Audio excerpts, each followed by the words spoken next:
नमस्कार विद्यार्थी मित्रांनो, आज आपण इंडियन पॉलिटीमधलं जे माइलस्टोन आर्टिकल म्हणलं जातं की जे अत्यंत महत्त्वाचं आहे. म्हणजे खूपदा आपण UPSC आणि MPSCची तयारी करत असताना आर्टिकल 21 फक्त पाठ करतो, आपल्याला कळतच नाही. त्यापासून आर्टिकल 21 आपण शिकणार आहे. आर्टिकल 21 शिकताना आपण एका दगडात 6-7 पक्षी मारणार आहे. म्हणजे आर्टिकल 21 नेमकं काय आहे, त्यानंतर आपल्याकडं प्रोसिजर इस्टॅब्लिश बाय लॉ आहे का ड्यू प्रोसेस ऑफ लॉ आहे, किंवा आपल्याकडे पार्लमेंटरी सॉव्हर्निटी म्हणजे संसदीय सार्वभौमत्वता आहे की न्यायालयीन सर्वोच्चता आहे. हे सगळ्या गोष्टी आपण शिकणार आहेत.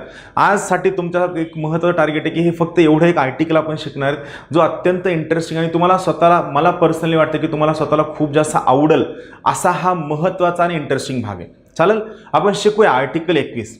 आता आर्टिकल 21 कशाबद्दल बोलतं? Right to life and personal liberty. म्हणजे थोडक्यात मराठीमध्ये सांगायचं झालं तर आर्टिकल 21 हे जीवित आणि व्यक्तिगत स्वातंत्र्य याबद्दल बोलतं. कशाबद्दल बोलतं? जीवित आणि व्यक्तिगत स्वातंत्र्याचा हक्क या अत्यंत महत्त्वाच्या फंडामेंटल राईट बद्दल आर्टिकल 21 सांगतं. आर्टिकल 21 शिकवायला सुरू करण्याच्या अगोदर एक छोटासा मुद्दा तुम्हाला सांगायचा आहे. आर्टिकल 21 हे आपल्या संविधानामधलं सगळ्यात जास्त विस्तृत पद्धतीनं इंटरप्रिट केलं गेलेलं, मोस्ट वाईडली इंटरप्रिट केलं गेलेलं आर्टिकल. म्हणजे ज्या आर्टिकलचा अर्थ खूप जास्त विस्तृतपणे लावला गेला आहे, ज्युडिशरीनं म्हणा, संसदेनं म्हणा, कार्यकारी मंडळानं म्हणा, तर जर विचारलं गेलं की कोणत्या आर्टिकलचा सगळ्यात जास्त विस्तृतपणे खूप जास्त वाईडली अर्थ लावला गेला आहे, तर लक्षात ठेवा ते आहे आर्टिकल 21. बरोबर आहे. आर्टिकल 21ला आपण कलरलेस लेजिस्लेशन सुद्धा म्हणतो. का म्हणतो? त्यामागचं सगळ्यात मेन कारण असं आहे की आर्टिकल 21 जे आहे हे आर्टिकल 21ला आपण कोणत्याही कलरमध्ये टाकू शकतो, कोणत्याही बेसिसवर त्याचं इंटरप्रिटेशन करू शकतो, किंवा आर्टिकल 21 हे सगळ्या गोष्टींना लिंक होतं पाण्यासारखं. त्यामुळे याला आपण काय म्हणतो? कलरलेस लेजिस्लेशन असं म्हणतो. तर आर्टिकल 21 हे आपल्या दैनंदिन जीवनाशी निगडीत आहे. चला आपण सुरू करूया.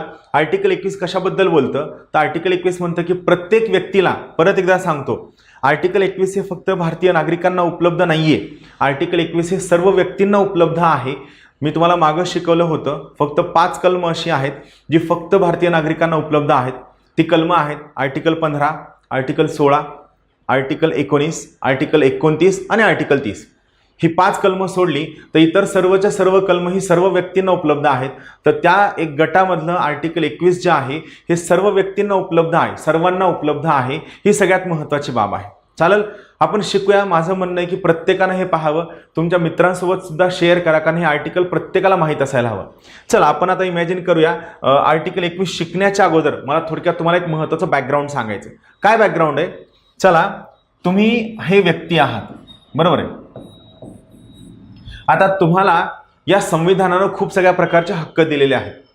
पण कसं असतं, जसं तुम्हाला संविधानानं हक्क दिलेत त्याच पद्धतीने त्या हक्कांना कोणीतरी काढून घेणारं, त्या हक्कांना भंग करणारं, त्या हक्कांना व्हायलेट करणारे सुद्धा खूप सगळे घटक असतात, जे कंटिन्युअस तुमच्या स्वातंत्र्याला, तुमच्या हक्काला गदा आणणारे असतात, तुमच्यासोबत भांडणारे असतात, तुमच्या प्रॉपर्टीवर दावा सांगणारे असतात, तुम्हाला भाषण करून देणारे असतात. खूप सगळ्या टाईपचे लोक असतात, बरोबर. त्यामुळे काय, आता हे जे तुम्ही आहात तर तुम्हाला जे फंडामेंटल राईट दिलेत त्या फंडामेंटल राईटमधला महत्त्वाचा हक्क कोणता?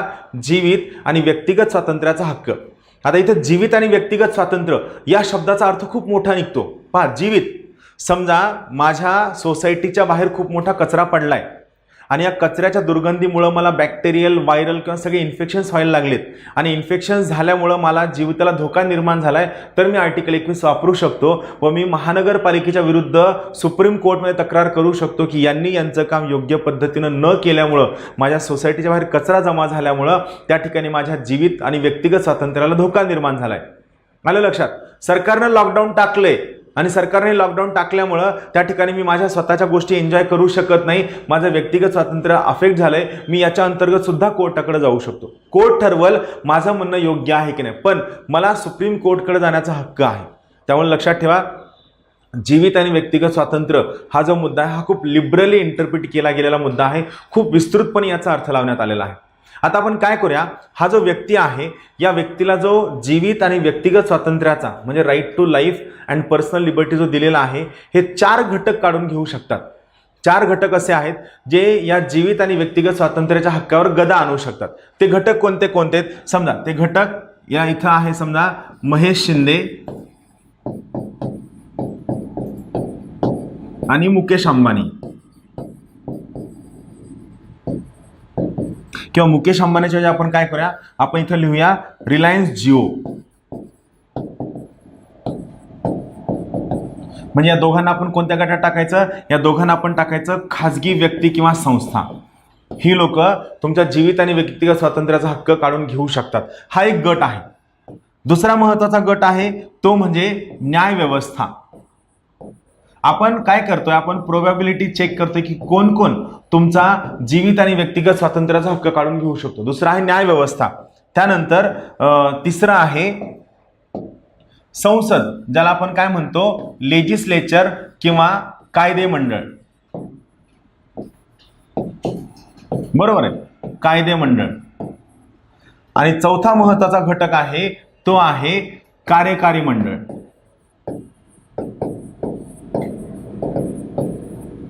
बरोबर आहे. यामध्ये कोण येतं, यामध्ये येतं PM plus CM plus council of minister आणि या संबंधित असणारे सर्व घटक. पहा, तुम्ही तुमचा राईट टू लाईफ आणि पर्सनल लिबर्टी एन्जॉय करत असताना असे चान्सेस आहेत की हे 4 घटक तुमच्या राईट टू लाईफ आणि पर्सनल लिबर्टीला भंग करू शकतात, व्हायलेट करू शकतात. आता समजा तुम्ही एखाद्या रस्त्यानं चाललाय, बरोबर, तुम्ही रोज तुमचा जायचा रस्ता आहे. मी काय केलं, मी त्या रस्त्यावर दगड टाकले. महेश शिंदे खाजगी व्यक्ती, मी त्या रस्त्यावर दगड टाकले आणि म्हणलं की या रस्त्यानं जर गेला असतं मी तुझं तंगड तोडून ठेवतो. आलं लक्षात. किंवा दुसरी गोष्ट काय झाली, तुम्हाला आणखीन समजा तुमचं शेत आहे, तुमच्या शेतामधून तुम्हाला जायचंय आणि तुमच्या शेताकडे जाताना तिथे एखादी जमीन समजा रिलायन्स जिओनं घेऊन ठेवली आहे आणि त्या जिओनं काय केलं, तिथं सगळे टॉवर उभे केलेत.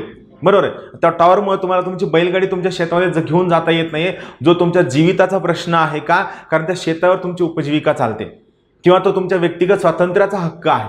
बरोबर आहे. दोन्ही व्यक्ती किंवा संस्था किंवा कंपनी, आम्ही खाजगी व्यक्ती झालो.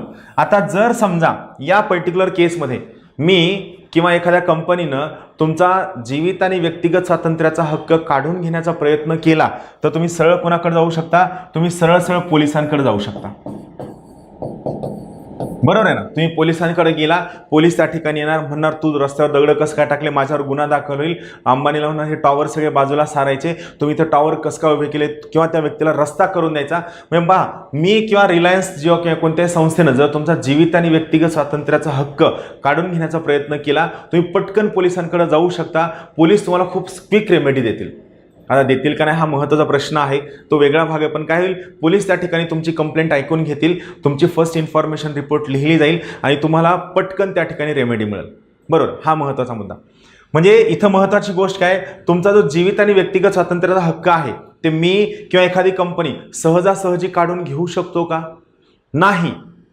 तुमच्या जीवित आणि व्यक्तिगत स्वातंत्र्याचा हक्क खाजगी व्यक्ती सहजासहजी काढून घेऊ शकत नाही. आणि जर त्याने काढून घेण्याचा प्रयत्न केला तर त्या क्षणी तुम्ही पोलिसांकडे जाल आणि पोलीस तुमच्या जीवित आणि व्यक्तिगत स्वातंत्र्याला तात्काळ संरक्षण देतील, त्या सेकंदाला संरक्षण देतील. म्हणजे इथं काय झालं, खाजगी व्यक्ती हा तुमचा राईट टू लाईफ आणि पर्सनल लिबर्टी काढून घेऊ शकत नाही, किंवा जरी त्याने काढून घेण्याचा प्रयत्न केला तरी तुम्हाला पोलिसांकडनं तात्काळ संरक्षण मिळेल.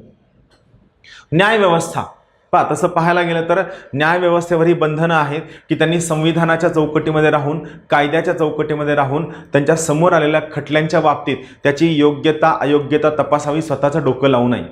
पण काही केसेसमध्ये ते काय करतात, स्वतः डोकं लावतात, स्वतः गोष्टी समजून घेतात. तर या ठिकाणी आणखीन एक गोष्ट काय आहे, न्यायव्यवस्था सुद्धा तुमचा जीवित आणि व्यक्तिगत स्वातंत्र्याचा हक्क काढून घेत नाही. न्यायव्यवस्था सुद्धा नाही. आलं लक्षात.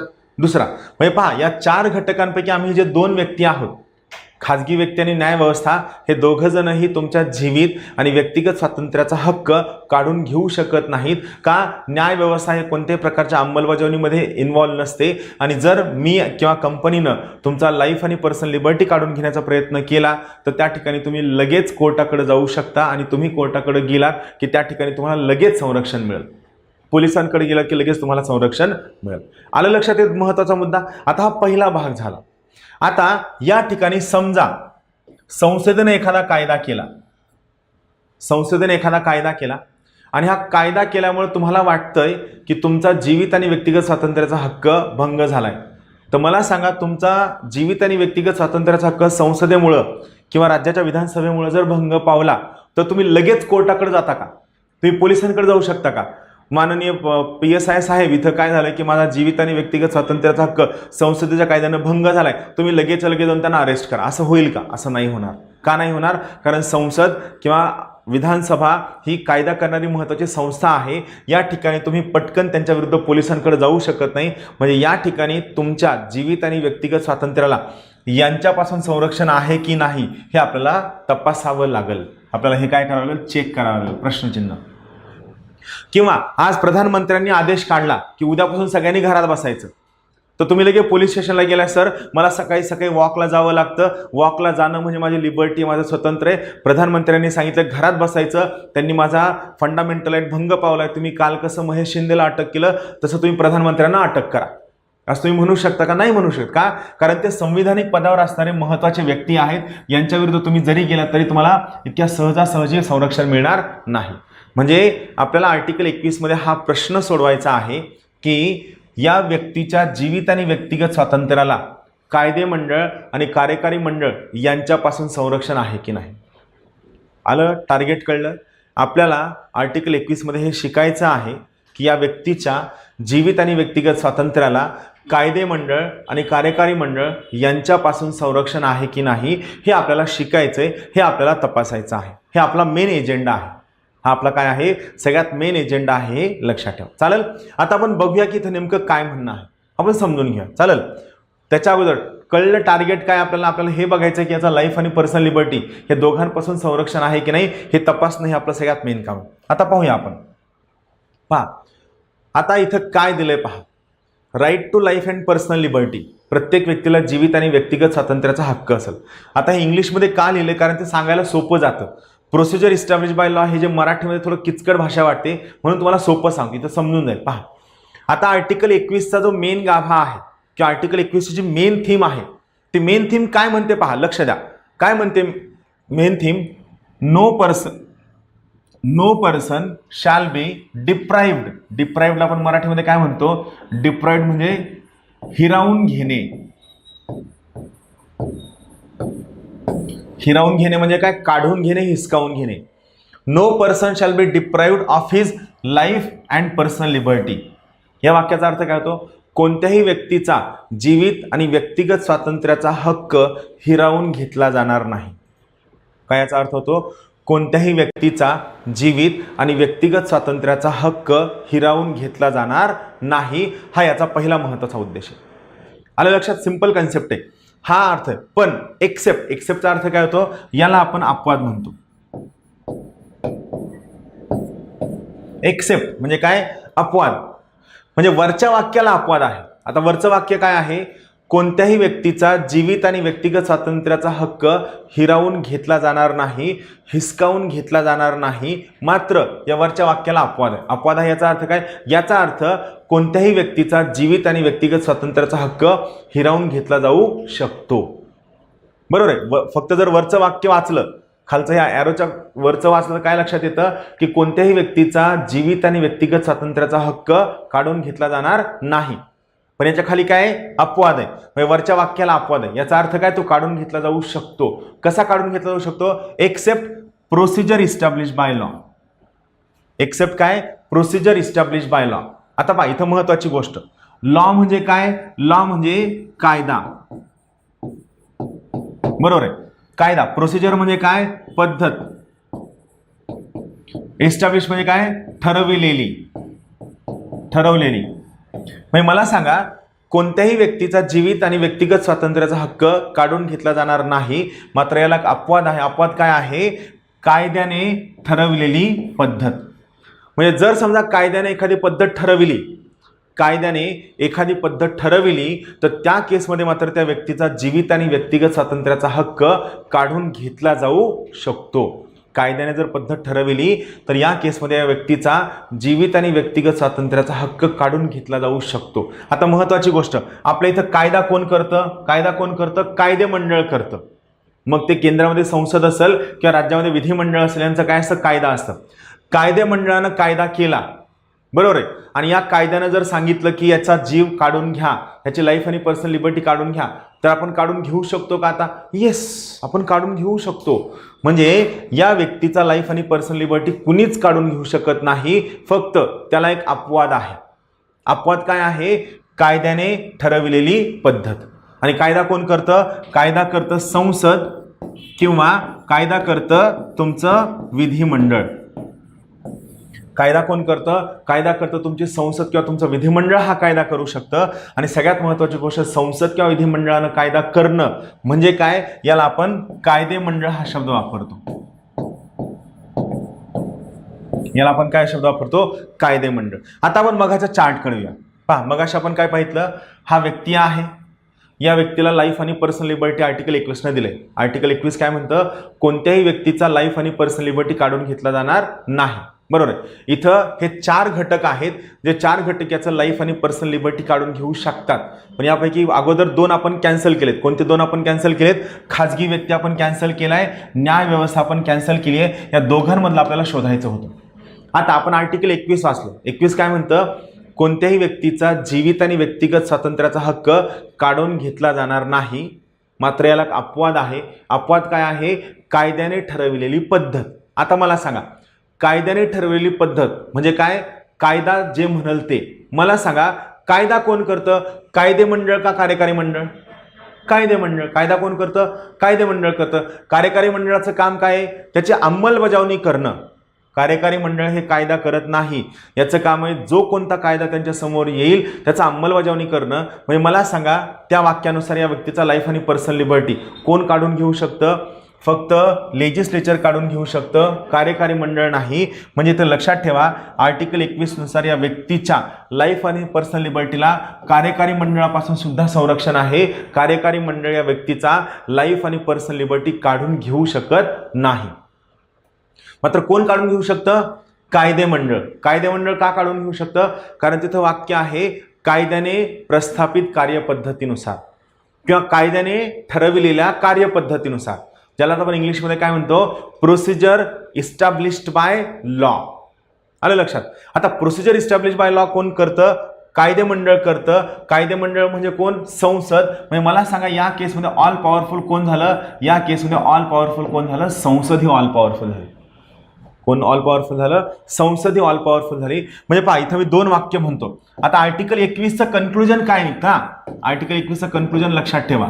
आर्टिकल 21 पहिलं कन्क्लुजन काय आहे? कोणत्याही व्यक्तीचा, बरोबर आहे, लाईफ आणि पर्सनल लिबर्टी, बरोबर आहे, कोणत्याही व्यक्तीच्या लाईफ आणि पर्सनल लिबर्टीला कार्यकारी मंडळापासून संरक्षण आहे.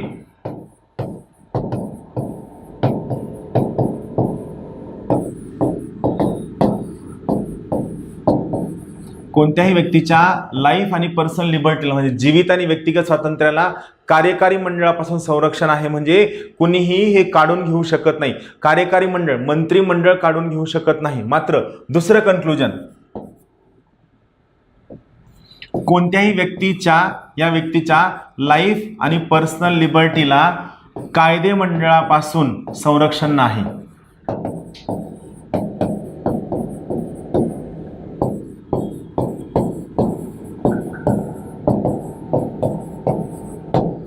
म्हणजे काय?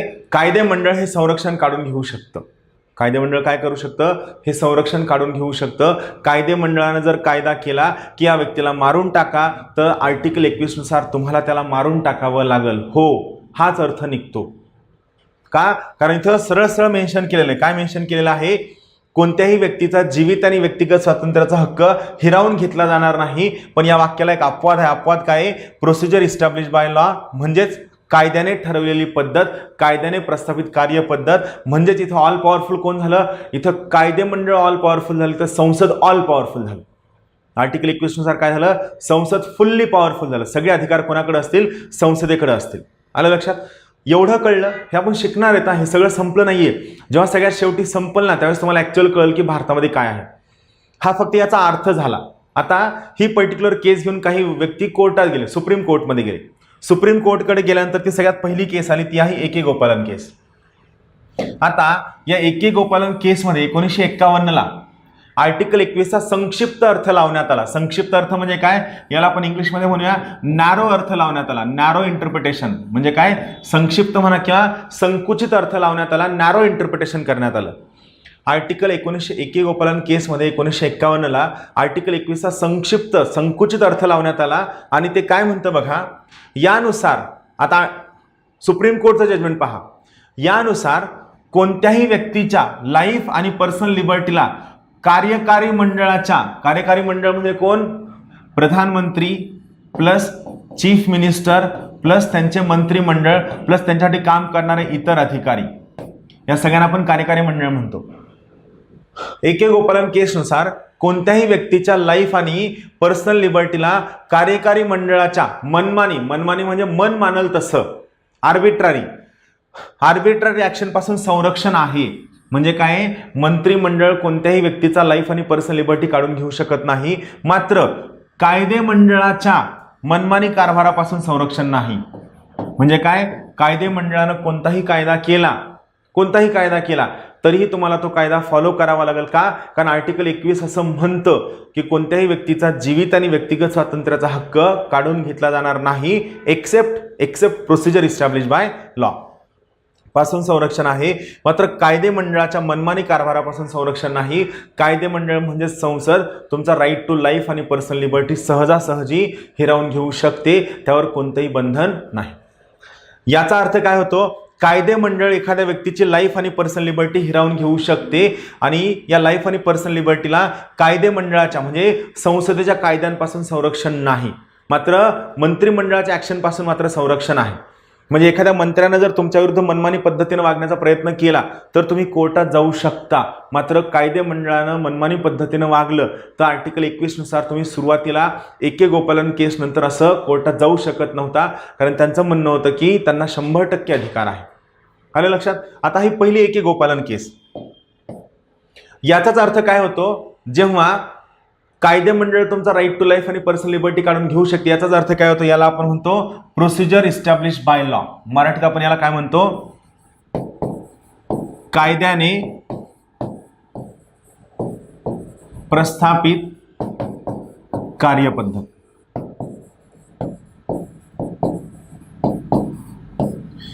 कायद्याने प्रस्थापित कार्यपद्धत म्हणजे काय, कायदा म्हणेल ते फायनल, कायद्याचं जे म्हणणं असेल ते फायनल असेल, त्याला चॅलेंज केलं जाऊ शकत नाही. कायदा म्हणाल ते फायनल, याचा अर्थ कायदा कोण करतं, कायदा संसद करते. म्हणजे कोण इथं ऑल पॉवरफुल झालं, इथं संसद ऑल पॉवरफुल झाली, पार्लमेंट ऑल पॉवरफुल झाली. यालाच आपण काय म्हणतो, पार्लमेंटरी सॉव्हरेनिटी म्हणतो. यालाच आपण काय म्हणतो, पार्लमेंटरी सॉव्हरेनिटी किंवा संसदीय सार्वभौमत्व म्हणतो. म्हणजे 21 गोपालन केसमध्ये काय सिद्ध झालं की भारतामध्ये संसदीय सार्वभौमत्वता आहे, हे त्यांनी प्रूव्ह केलं. आणि दुसरी गोष्ट काय सिद्ध झाली की भारतामध्ये प्रोसिजर इस्टॅब्लिश बाय लॉ आहे, हे त्यांनी सिद्ध केलं. का सिद्ध केलं? कारण त्यांनी आर्टिकल 21चा संकुचित अर्थ लावला, नॅरो मिनिंग लावला. आलं लक्षात? नॅरो मिनिंग मध्ये त्या व्यक्तीच्या लाईफ आणि पर्सनल लिबर्टीला खाजगी व्यक्तीपासून संरक्षण आहे, न्यायमंडळ काढून घेऊ शकत नाही, कार्यकारी मंडळापासून संरक्षण आहे. म्हणजे मंत्रिमंडळ आणि खाजगी व्यक्ती दोघं जणही त्या व्यक्तीचा लाईफ आणि पर्सनल लिबर्टी काढून घेऊ शकत नाही. फक्त कोण काढून घेऊ शकतं, कायदे मंडळ काढून घेऊ शकतं, म्हणजे संसद काढून घेऊ शकते. म्हणजे प्रोसिजर इस्टॅब्लिश बाय लॉ म्हणजेच पार्लमेंट ऑल पॉवरफुल आहे. याला आपण काय म्हणतो, संसदीय सार्वभौमत्वता. मी सार्वभौमत्वता हा शब्द शिकवलेला आहे, याला आपण काय म्हणतो, संसदीय सार्वभौमत्वता. क्लिअर? इंटरेस्टिंग आहे, सोपं आहे. आलं? आता सेम केस परत केव्हा कुठे गेली, सेम केस गेली मेनका गांधी केस. बरोबर आहे. मेनका गांधी केसमध्ये मात्र काय झालं, मेनका गांधी केसमध्ये आर्टिकल 21 जे आहे हे खूप लिबरली इंटरप्रिट केलं गेलं, त्याला खूप विस्तृत अर्थ लावण्यात आला. आता तो विस्तृत अर्थ कसा लावण्यात आला, खूप इंटरेस्टिंग आणि सोपी गोष्ट आपण पाहूया ते. तर पहा, बेसिकली आपण काय पाहितलं, 21 गोपालन केसमध्ये आर्टिकल 21चं नॅरो इंटरप्रिटेशन केलं गेलं. मात्र जेव्हा मेनका गांधी केस सुप्रीम कोर्टच्या बेंच समोर आली त्यावेळेस मात्र सुप्रीम कोर्टनं आर्टिकल 21चं ब्रॉड इंटरप्रिटेशन केलं, वाईड विस्तृत. म्हणजे त्यांचं काय म्हणणं होतं, तोपर्यंत बऱ्याच गोष्टी वाढल्या होत्या आणि ज्युडिशरीचे ॲक्टिव्हिझम खूप जास्त वाढलं होतं. म्हणजे ज्युडिशरी स्वतः खूप सगळ्या घटकांमध्ये केस येण्याच्या अगोदरही त्या ठिकाणी सुओ मोटो म्हणजे आपण स्वतःहून तक्रार दाखल करून घ्यायची, आपण स्वतः तक्रारीमध्ये लक्ष द्यायची, हे सगळं त्या ठिकाणी विस्तृत पद्धतीनं व्यवस्थित पद्धतीनं चाललं होतं. आता इथं काय झालं, मेनका गांधी केसमध्ये मात्र सुप्रीम कोर्टनं स्वतःचं जजमेंट रिव्ह्यू केलं. मी तुम्हाला आणखीन एक मागं ज्युडिशरी शिकवताना शिकवलं होतं, सुप्रीम कोर्टच्या सगळ्या व्याख्यांपैकी एक महत्त्वाची व्याख्या आहे, supreme court is a court of review. म्हणजे काय, सुप्रीम कोर्ट हे रिव्ह्यूचं न्यायालय आहे. याचा अर्थ काय आहे, सुप्रीम कोर्टचं जे अगोदरचं जजमेंट आहे या जजमेंटला सुप्रीम कोर्ट स्वतः परत रिव्ह्यू करून स्वतः दिलेला निर्णय बदलवू शकते. पण हे बदलवत असताना महत्त्वाचा नियम काय आहे? नियम असा आहे की हा जजमेंट रिव्ह्यू करत असताना सुप्रीम कोर्टनं जुना जजमेंट देताना जेवढ्या नंबर ऑफ जजेसची बेंच आहे, खंडपीठ आहे, त्यापेक्षा जास्त जजेस त्या ठिकाणी बसायला हवे. फॉर एक्झाम्पल, जर जुना निर्णय 3 न्यायाधीशांनी दिला असेल तर तो निर्णय रिव्ह्यू करण्यासाठी कमीत कमी 5 न्यायालय लागतील, 5 न्यायाधीश लागतील. किंवा जर एखादा निर्णय 5 न्यायाधीशांनी दिला असेल तर 7 न्यायाधीश लागतील. या पद्धतीनं प्रत्येक वेळेस जजमेंट रिव्ह्यू करत असताना नंबर ऑफ जजेसची संख्या जी आहे त्या खंडपीठावरची ही संख्या वाढायला हवी. हा सगळ्यात महत्त्वाचा मुद्दा आहे. आता इथं बेसिक काय लक्षात ठेवायचं आहे, आत्तापर्यंत सुप्रीम कोर्टचे जजमेंट्स देत असताना जी सगळ्यात मोठी बेंच आहे ती मोठी बेंच बसली होती केशवानंद भारती केस 1973, 24 एप्रिल 1973. केशवानंद भारती केस 24 एप्रिल 1973ला 13 जजेसची बेंच बसली होती. तर सेम इथं सुद्धा काय झालं, ए.के. गोपालन केसमधला जो निर्णय आहे हा सुप्रीम कोर्टने मेनका गांधी केसमध्ये रिव्ह्यू केला, नंबर ऑफ जजेसची संख्या वाढवून. आता रिव्ह्यू केला म्हणजे काय, जजमेंट चेंज केलं. आता चेंज करताना त्यांनी निर्णय काय दिला, तर पहिलं वाक्य लक्षात ठेवा, मेनका गांधी केसमध्ये सुप्रीम कोर्टने आर्टिकल 21चं विस्तृत म्हणजे काय वायडर इंटरप्रिटेशन केलं, ब्रॉडर इंटरप्रिटेशन केलं. आता इंटरप्रिटेशन करताना त्यांनी काय केलं पहा, त्यांनी काय सांगितलं, no person shall be deprived of his life and personal liberty. मगाचं वाक्य ॲज इट इज कंटिन्यू ठेवलं, कोणत्याही व्यक्तीचा जीवित आणि व्यक्तिगत स्वातंत्र्याचा हक्क काढून घेतला जाणार नाही. कोणत्याही व्यक्तीचा जीवित आणि व्यक्तिगत स्वातंत्र्याचा हक्क काढून घेतला जाणार नाही, एक्सेप्ट, म्हणजे त्याला एक अपवाद आहे, except procedure establish by law.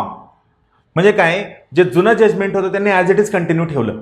कोणत्याही व्यक्तीचा जीवित आणि व्यक्तिगत स्वातंत्र्याचा हक्क काढून घेतला जाणार नाही, मात्र त्याला एक अपवाद आहे प्रोसिजर इस्टॅब्लिश बाय लॉ. मात्र याला त्यांनी जजमेंट केलेलं, बट म्हणजे काय, बट दी प्रोसिजर, म्हणजे ही वरची जी प्रोसिजर आहे ही प्रोसिजर कशी असावी, जस्ट, फेअर अँड रॅशनल. म्हणजे प्रोसिजर कशी असावी, योग्य, न्याय्य आणि आपण रॅशनलला काय म्हणतो, योग्य, न्याय्य आणि तार्किक असावी, लॉजिकल असावी. जर कायद्याने प्रस्थापित कार्यपद्धत योग्य, न्याय्य आणि तार्किक असेल, रॅशनल असेल, तरच त्या व्यक्तीचा जीवित आणि व्यक्तिगत स्वातंत्र्याचा हक्क काढून घेतला जाईल, अदरवाईज काढून घेतला जाणार नाही. आलं लक्षात? आणि यालाच आपण काय म्हणतो, याला आपण म्हणतो ड्यू प्रोसेस ऑफ लॉ. याला आपण म्हणतो ड्यू प्रोसेस ऑफ लॉ. बघा सोपा अर्थ, अगोदर त्यांनी काय जजमेंट दिलं होतं की कोणत्याही व्यक्तीचा लाईफ आणि पर्सनल लिबर्टी काढून घेतला जाणार नाही. मात्र याला एक अपवाद आहे, या वाक्याला एक अपवाद काय, प्रोसिजर इस्टॅब्लिश बाय लॉ. म्हणजे काय, कायद्यानं प्रस्थापित कार्यपद्धत. म्हणजे काय, या जर एखाद्या कायद्यानं कार्यपद्धत प्रस्थापित केली तर त्या व्यक्तीचा लाईफ आणि पर्सनल लिबर्टी काढून घेतला जाऊ शकतो, 100% काढून घेतला जाऊ शकतो.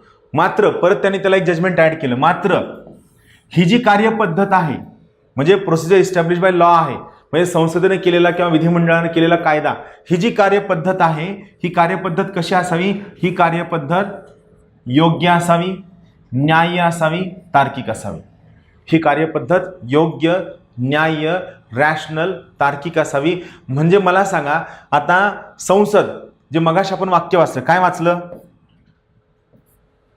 वाचलं, कायदे मंडळाच्या मनमानी कारभारापासून संरक्षण आहे. मनमानी कारभार, आता मला सांगा, इथं मनमानी कारभारापासून संरक्षण नव्हतं, पण या जजमेंट नंतर मला सांगा, कायदे मंडळाची कार्यपद्धत मनमानी चालेल का, नाही चालणार. कायदे मंडळाची कार्यपद्धत कशी असायला हवी, योग्य, न्याय्य, तार्किक, जस्ट, फेअर आणि रॅशनल असायला हवी. आणि मग महत्त्वाची गोष्ट, त्या संसदेचा कायदा किंवा कायद्याने प्रस्थापित कार्यपद्धत ही योग्य आहे की नाही, ही न्याय्य आहे की नाही, ही तार्किक आहे की नाही, हे कोण ठरवल, हे ठरवल न्याय व्यवस्था. हे ठरविण्याचा अधिकार कोणाकडे आहे, हे ठरविण्याचा अधिकार ज्युडिशरीकडे आहे. म्हणजे जर समजा संसदेचा एखादा कायदा एखाद्या व्यक्तीचा लाईफ आणि पर्सनल लिबर्टी काढून घेण्याचा प्रयत्न करत असेल तर त्या कायद्याला चेक केलं जाईल, त्या कायद्याला तपासलं जाईल, त्या कायद्यावर ज्युडिशियल रिव्ह्यू केला जाईल. आणि जर तो कायदा लाईफ आणि पर्सनल लिबर्टी काढून घेण्याचा प्रयत्न करत असेल तर त्या कायद्याला मात्र रद्द केलं जाईल. याला आपण म्हणतो ड्यू प्रोसेस ऑफ लॉ. म्हणजे थोडक्यात काय होतं, प्रोसिजर इस्टॅब्लिश बाय लॉ यामध्ये त्या कायद्याचा शब्दशः अर्थ घेतला जायचा, जो शब्दशः अर्थ दिलाय तो अर्थ घेतला जायचा. मात्र ड्यू प्रोसेस ऑफ लॉ यामध्ये त्या कायद्याचा शब्दशः अर्थ तर घेतला जाईलच, पण त्या शब्दशः अर्थापेक्षा त्या कायद्याचं इंटेन्शन काय आहे, त्या कायद्याचा इसेन्स काय आहे हा महत्वाचा आहे. जुन्या केसमध्ये जर समजा कायदा म्हणला याचा जीव घ्या तर घ्या, डोकं लावू नका. पण नवीन मेनका गांधी केसमध्ये काय म्हणलं, त्याचा जीव घ्यायचा का, हा ठीक आहे कायदा करा, तुमच्या कायदा करण्यावर बंधन नाही, पण तुम्हाला जीव का घ्यायचा आहे, त्याची कारणं काय आहेत, तुम्ही हे जीव घेणं संविधानानुसार आहे की नाही, न्यायानुसार आहे की नाही, कायद्यानुसार आहे की नाही. म्हणजे आम्ही थोडक्यात काय करणार, त्या ठिकाणी त्या सगळ्या गोष्टींची न्याय्यता, योग्यता, तार्किकता तपासणार. म्हणजे तुम्ही कायदा करा, कायदा करण्यावर बंधन नाही, पण तुम्ही केलेल्या कायद्याची योग्यता, अयोग्यता, न्याय व्यवस्था तपासणार. म्हणजे ए के गोपालन केसमध्ये कोण ऑल पॉवरफुल होतं, संसद ऑल पॉवरफुल होती. संसद म्हणल तो कायदा होता, संसदेच्या विरुद्ध कोणालाही जाण्याचा हक्क नव्हता. पण सेम गोष्ट कुठं चेंज झाली, सेम गोष्ट या ठिकाणी चेंज झाली आणि संसद म्हणल तो कायदा नाहीये. नवीन नियमानुसार काय आहे, या ठिकाणी साधा सोपा कन्सेप्ट आहे की संसद म्हणल ती पूर्व दिशा नाहीये. या ठिकाणी संसदेचं म्हणणं, संसदेचा कायदा याला ज्युडिशरीच्या चष्म्यामधून तपासलं जाईल, ते योग्य आहे की अयोग्य हे तपासलं जाईल आणि जर ते योग्य वाटलं नाही तर त्या ठिकाणी त्याला सरळ सरळ रद्द ठरविलं जाईल. हा सगळ्यात महत्त्वाची बाब. आलं लक्षात? तर याला आपण काय म्हणतो, ड्यू प्रोसेस ऑफ लॉ. थोडक्यात काय असतं, कायद्याचा शब्दशः अर्थ घेण्यापेक्षा कायद्याचं इंटेन्शन काय आहे हे तपासलं जाणं, याला आपण ड्यू प्रोसेस ऑफ लॉ असं म्हणतो. फॉर एक्झाम्पल, मी तुम्हाला एक सिंपल एक्झाम्पल देतो. प्रोसिजर इस्टॅब्लिश बाय लॉ आणि ड्यू प्रोसेस ऑफ लॉ यामध्ये काय फरक आहे पहा. समजा एखाद्या मित्रानं पार्टी दिली, तुम्ही त्या पार्टीसाठी जाताय, तर पार्टीसाठी गेल्यानंतर मित्रानं तुम्हाला विचारलं की बाबा किती वाजता येशील, तर आपण त्याला सांगतो की मी 9 पर्यंत पोहोचेल. जेव्हा तुम्ही सांगताय की मी 9 वाजतापर्यंत पोहोचेल, हा काय झाला, हा तुमच्या पोहोचण्याचा शब्दशः अर्थ झाला. बरोबर, याला आपण म्हणतो प्रोसिजर इस्टॅब्लिश बाय लॉ. तुम्ही सांगितलं 9 पर्यंत पोहोचेल. आता याला दुसरं वाक्य कसं आहे, तुम्हाला एखाद्या मित्रानं विचारलं की किती वाजेपर्यंत येशील पार्टीला, तर तुम्ही सांगता की मी योग्य वेळेत पोहोचेल. तुम्ही वेळ सांगितलाय का, नाही, तुम्ही काय सांगितलं, मी योग्य वेळेत पोहोचेल. आता तुम्हाला माहिती आहे जेव्हा लेट नाईट पार्टीज असतात त्या सुरूच होतात 11 वाजता आणि संपतात किती वाजता, 2, 2:30, 3 वाजता. म्हणजे 9 वाजता जाऊन तिथं आपण काय करणार, माशा मारत बसणार का. म्हणून तुम्ही काय म्हणला, मी योग्य वेळेत पोहोचेल. याचा अर्थ काय झाला, तुम्ही इंग्लिशमध्ये काय सांगता, I will be there in due time. I will be there in due time. म्हणजे तुम्ही काय सांगताय, पार्टी 9 वाजता सुरू होतीये, पण तुम्ही 9 वाजता जाणार नाहीयेत. तुम्ही 9 पण म्हणत नाहीत, 10 पण म्हणत, तुम्ही 11 पण म्हणत नाहीत. तुम्ही काय सांगताय, पार्टी सुरू होण्याच्या योग्य वेळेला मी पोहोचल. हा फरक आहे शब्दशः अर्थ आणि ड्यू. जेव्हा एखाद्या व्यक्तीचा लाईफ आणि पर्सनल लिबर्टी संसद काढून घेऊ शकते, हे वाक्य तर काढून घेऊ शकते, पण इथं ज्युडिशरी काय म्हणते, हो काढून घ्या ना, काढून घेण्यासाठी अधिक अडचण नाही, पण हा कायदा काढून घेत असताना तुम्ही तो कायदा योग्य आहे की नाही, न्याय्य आहे की नाही, या सगळ्या गोष्टी आम्ही तपासू. याला म्हणायचं ड्यू प्रोसेस ऑफ लॉ. याला म्हणायचं ड्यू प्रोसेस ऑफ लॉ. थोडक्यात का ड्यू प्रोसेस ऑफ लॉ काय दाखवते, त्या कायद्याचा मतित अर्थ, त्याचा इसेन्स दाखवते. पण मला सांगा सगळ्यात महत्त्वाची गोष्ट, ड्यू प्रोसेस ऑफ लॉ मध्ये सगळ्यात जास्त ताकद किंवा सगळ्यात जास्त स्ट्रेंथ कुणाकडे असते, सगळ्यात जास्त स्ट्रेंथ ही कुणाकडे असते, ही न्याय व्यवस्थेकडे असते. बरोबर आहे, कुणाकडे असते, न्याय व्यवस्थेकडे असते. का, कारण संसदेने केलेला कायदा योग्य आहे की नाही, न्याय्य आहे की नाही, तार्किक आहे की नाही, हे कोण तपासतं, हे ज्युडिशरी तपासते, हे न्याय व्यवस्था तपासते. तो हा कशाचा भाग झाला, हा सगळ्यात महत्त्वाचा भाग झाला ड्यू प्रोसेस ऑफ लॉचा. बरोबर आहे. प्रोसिजर इस्टॅब्लिश बाय लॉ, यात सगळं ऑल पॉवरफुल कोण होतं, यात संसद ऑल पॉवरफुल होतं. बरोबर आहे. याला आपण काय शब्द वापरला, संसदीय सार्वभौमत्वता. आणि ड्यू प्रोसेस ऑफ लॉ मध्ये कोण ऑल पॉवरफुल आहे, न्याय व्यवस्था ऑल पॉवरफुल आहे. आता आठवतात संविधानाचे वैशिष्ट्य. संविधानाचे वैशिष्ट्य शिकवताना मी सांगितलं होतं, ब्रिटनमध्ये संसद ऑल पॉवरफुल आहे, अमेरिकेमध्ये न्याय व्यवस्था ऑल पॉवरफुल आहे. बरोबर आहे. ब्रिटनमध्ये संसद ऑल पॉवरफुल आहे आणि अमेरिकेमध्ये न्याय व्यवस्था ऑल पॉवरफुल आहे. आपल्याकडे दोन्हीपैकी एक जण पॉवरफुल आहे का, नाही. आपल्याकडे दोन्हीपैकी कुणीही पॉवरफुल नाही. आपल्याकडे काय आहे, आपल्याकडे दोन्हीचा संगम आहे. आपल्याकडे काय आहे, संसदीय सार्वभौमत्वता व न्यायालयीन सर्वोच्चता या दोन्हीचा संगम आहे. ही सगळ्यात बेसिक बाब आहे. राहील लक्षात, आपल्याकडे संसदीय सार्वभौमत्वता आणि न्यायालयीन सर्वोच्चता या दोन बाबींचा सगळ्यात महत्त्वाचा संगम आहे. त्यामुळे ही महत्त्वाची गोष्ट आलं लक्षात.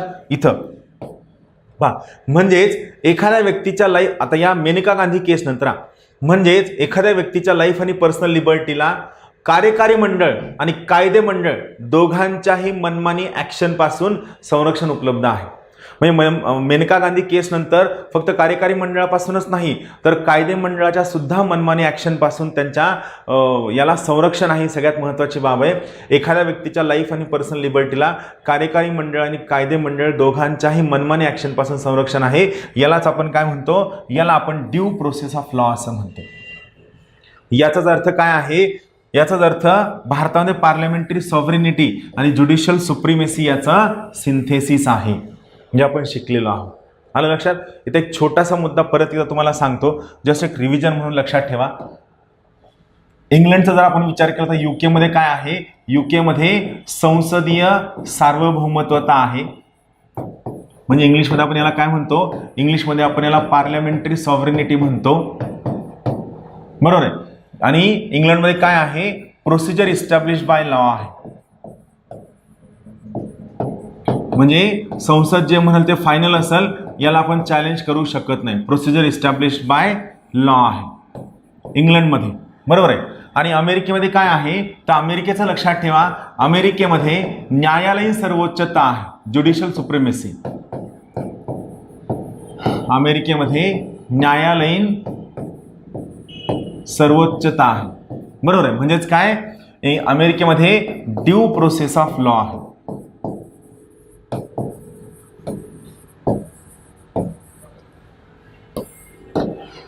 आणि भारतामध्ये काय आहे, भारतामध्ये लक्षात ठेवा, भारतामध्ये या दोन्ही गोष्टींचा संगम आहे. प्रोसिजर इस्टॅब्लिश बाय लॉ आणि ड्यू प्रोसेस ऑफ लॉ यांचा संगम आहे.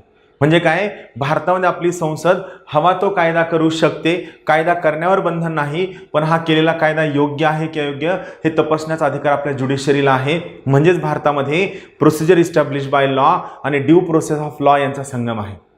म्हणजे सुरुवातीला प्रोसिजर इस्टॅब्लिश बाय लॉ आहे, पण ही प्रोसिजर कशी असावी, योग्य असावी, न्याय्य असावी, वाजवी असावी, तरच त्याला आपण ड्यू प्रोसेस ऑफ लॉ असं म्हणतो. म्हणजे भारतामध्ये संसदीय सार्वभौमत्वता व न्यायालयीन सर्वोच्चता यांचा संगम आहे. क्लिअर. एक 2 मिनिटात रिव्हिजन करू. सगळ्यात पहिला आहे आर्टिकल 21.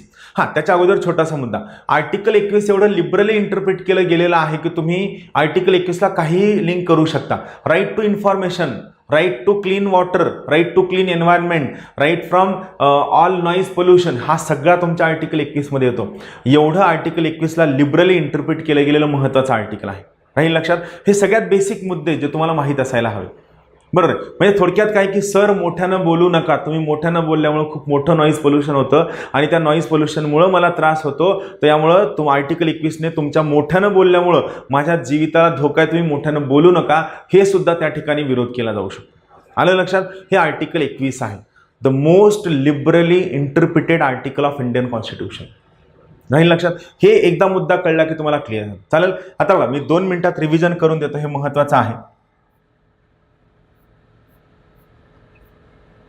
सगळ्यात पहिला महत्त्वाचा मुद्दा आपण काय पाहितला, आर्टिकल 21चं टायटल आहे right to life and personal liberty, बरोबर आहे. आर्टिकल 21 काय म्हणतं, प्रत्येक व्यक्तीला जीवित आणि व्यक्तिगत स्वातंत्र्याचा हक्क आहे.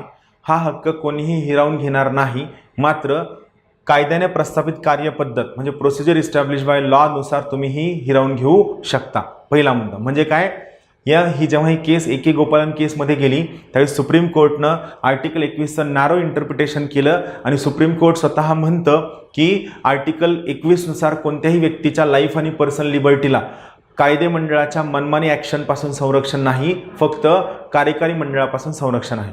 मात्र मगाशी मी तुम्हाला सांगितलं तसं आपलं जे सुप्रीम कोर्ट आहे, सुप्रीम कोर्ट हे कोर्ट ऑफ रिव्ह्यू आहे आणि त्यामुळे सुप्रीम कोर्टनं काय केलं, मेनका गांधी केसमध्ये ही पर्टिक्युलर केस परत रिव्ह्यू केली आणि रिव्ह्यू करून त्यांनी सांगितलं हो मान्य आहे की एखाद्या व्यक्तीचा लाईफ आणि पर्सनल लिबर्टी काढून घेतला जाऊ शकत नाही.